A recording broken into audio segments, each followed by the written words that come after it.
Assalamualaikum warahmatullahi wabarakatuh. Halo teman-teman semuanya, pada hari ini kita akan membahas materi tentang pesawat sederhana. Di video ini, kita akan membahas mengenai konsep serta jenis-jenis dari pesawat sederhana. Yuk, kita simak video ini sampai habis ya. Pernahkah kalian melihat manusia dalam melakukan aktivitas sehari-harinya menggunakan bantuan alat yang dapat memudahkan dalam pekerjaan mereka?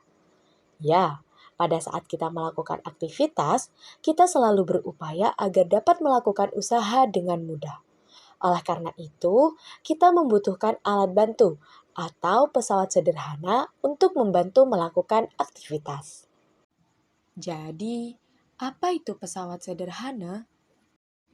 Pesawat sederhana adalah alat bantu yang digunakan untuk mempermudah pekerjaan manusia. Pesawat sederhana merupakan alat mekanik yang dapat mengubah arah atau besaran dari suatu gaya. Sebuah pesawat sederhana menggunakan satu gaya kerja untuk bekerja melawan satu gaya beban. Dengan mengabaikan gaya gesek yang timbul, maka kerja yang dilakukan oleh beban besarnya akan sama dengan kerja yang dilakukan pada beban. Selanjutnya, fungsi pesawat sederhana. Fungsi utama dari pesawat sederhana yang pertama, mengurangi gaya yang diperlukan. 2. Mengubah arah gaya. 3. Memperbesar kecepatan. Dan yang keempat, mempermudah mengangkat atau memindahkan benda berat. Jenis-jenis pesawat sederhana. Pesawat sederhana dibagi menjadi 4 jenis. 1. Pengungkit. 2. Bidang miring. 3. Katrol. Dan 4. Roda berporos. 1. Pengungkit. Pengungkit adalah pesawat sederhana yang terbuat dari sebatang benda yang keras, seperti balok kayu, batang bambu, atau batang logam. Yang mana sebatang benda tersebut terdiri dari titik kuasa, titik beban, dan titik tumpu. Pengungkit dapat memudahkan usaha dengan cara menggandakan gaya kuasa dan mengubah arah gaya. Pengungkit dibedakan menjadi 3 jenis, pengungkit jenis 1, pengungkit jenis 2, dan pengungkit jenis 3. Pengungkit jenis 1, posisi titik tumpunya berada di tengah-tengah beban dan kuasa. Contohnya seperti timbangan, gunting, palu, tang, pemotong kuku, dan pencabut paku. Pengungkit jenis 2, titik bebannya berada di tengah-tengah antara titik kuasa dan titik tumpu. Contohnya seperti pelubang kertas, pemotong kertas, dan gerobak dorong. Dan yang terakhir, pengungkit jenis 3, posisi titik kuasanya berada di tengah-tengah antara beban dan titik tumpu. Contohnya seperti pinset, penjepit roti, sapu, sekop, dan stapler. Berdasarkan alat percobaan yang terdapat pada gerbong 3 fulcrum atau pengungkit, bagaimana posisi titik kuasa, titik beban, dan titik tumpu mempengaruhi kemudahan menggerakkan alat. Pada jenis pengungkit mana, gaya yang harus kamu keluarkan paling kecil? Dan mengapa? Semakin dekat titik beban dengan titik tumpunya, maka semakin sedikit gaya yang dibutuhkan. Semakin jauh titik kuasa dari titik tumpunya, maka semakin ringan untuk menggerakkan alatnya. Gaya yang dikeluarkan paling kecil terdapat pada pengungkit jenis 2, yakni gerobak dorong, karena beban berada di antara titik tumpu dan titik kuasa, sehingga kuasa lebih mudah mengangkat beban. Dari semua alat percobaan yang ada di gerbong 3, kira-kira apa persamaan cara kerjanya? Persamaannya adalah semua menggunakan titik tumpu sebagai pusat putaran dan memanfaatkan perbandingan jarak kuasa, titik tumpu, dan beban untuk memperkecil gaya. 2. Bidang miring. Bidang miring merupakan bidang datar yang diletakkan miring atau membentuk sudut tertentu, sehingga dapat memperkecil gaya kuasa. Tujuan dari bidang miring adalah untuk memperkecil usaha saat memindahkan beban yang berat. Saat memindahkan objek, jarak yang ditempuh menjadi lebih besar, tapi gaya yang diperlukan menjadi lebih kecil.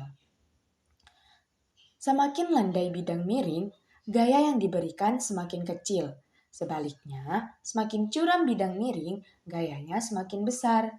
Contoh penerapan dari bidang miring seperti pada papan kayu dan tangga. 3. Katrol. Katrol adalah roda berputar dengan tali yang digunakan untuk mengangkat atau menurunkan benda. Terdapat 3 jenis katrol: katrol tetap, katrol bebas, dan katrol majemuk. Katrol tetap. Pada katrol tetap, gaya kuasa yang dikeluarkan akan bernilai sama dengan berat bebannya. Hal ini yang menyebabkan keuntungan mekanis katrol tetap bernilai 1. Contoh penerapan dari katrol tetap terdapat pada tiang bendera dan sumur timba. Katrol bebas. Berlawanan dengan katrol tetap, katrol bebas adalah katrol yang porosnya tidak dipasang di suatu tempat yang tetap, sehingga katrol dapat berpindah tempat atau bergerak bebas saat digunakan. Pada katrol bebas, gaya kuasa yang dikeluarkan untuk menarik bebannya bernilai setengah dari berat bebannya. Maka dari itu, keuntungan mekanis katrol bebas bernilai 2. Contoh penerapan dari katrol bebas yakni terdapat pada alat-alat pengangkat peti kemas yang ada di pelabuhan. Dan yang terakhir, katrol majemuk.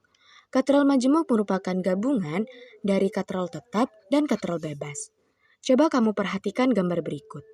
Pada bagian paling atas terdapat katrol tetap dan katrol bebasnya ada di bagian bawah. Keduanya dihubungkan dengan sebuah tali. Keuntungan mekanis dari katrol majemuk sama dengan jumlah tali atau jumlah katrol yang digunakan untuk mengangkat benda tersebut. Katrol majemuk sering dipakai untuk mengangkat benda maupun alat-alat berat dalam perindustrian. Alat percobaan yang terdapat pada gerbong 20 leon atau katrol, jenis katrol manakah yang bebannya terasa paling ringan untuk diangkat? Ya, katrol majemuk.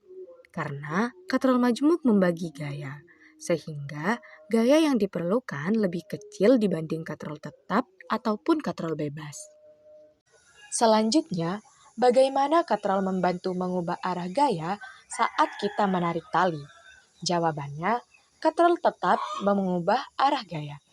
Misalnya, pada saat kita menimba air akan terangkat dari bawah ke atas. Yang terakhir, apa perbedaan yang dapat dirasakan antara menggunakan satu katrol dan beberapa katrol? Jika kita menggunakan satu katrol, itu hanya mengubah arah gaya tanpa mengurangi besar gaya. Jika kita menggunakan beberapa katrol atau katrol majemuk, kita mengurangi besar gaya sehingga beban terasa lebih ringan. Last but not least, roda berporos. Roda berporos merupakan salah satu jenis pesawat sederhana yang menggunakan prinsip menghubungkan roda pada sebuah poros yang dapat diputar secara bersamaan. Roda dapat memperkecil gaya yang dibutuhkan untuk menggeser suatu benda dengan meminimalkan gaya gesek. Pada gerbong 4 rotara atau roda berporos, menurut teman-teman, apa yang terjadi saat roda komi diputar mulai berputar dengan bantuan dinamo? Roda akan berputar lebih cepat dan stabil karena energi dari dinamo menggerakkan poros. Terakhir, bagaimana hubungan antara putaran roda dengan gerakan poros? Roda dan poros bergerak bersama. Saat roda berputar, poros ikut berputar dan menyalurkan gaya ke seluruh sistem sehingga menghasilkan gerakan. Baik, teman-teman semuanya, kita sudah selesai membahas tuntas tentang materi pesawat sederhana. Kita sudah kenalan dengan pengungkit, katrol, bidang miring, dan roda berporos. Temukan contoh-contoh pesawat sederhana lainnya di rumah atau sekolah kalian ya. Terima kasih, sampai jumpa di video berikutnya. Wassalamualaikum warahmatullahi wabarakatuh.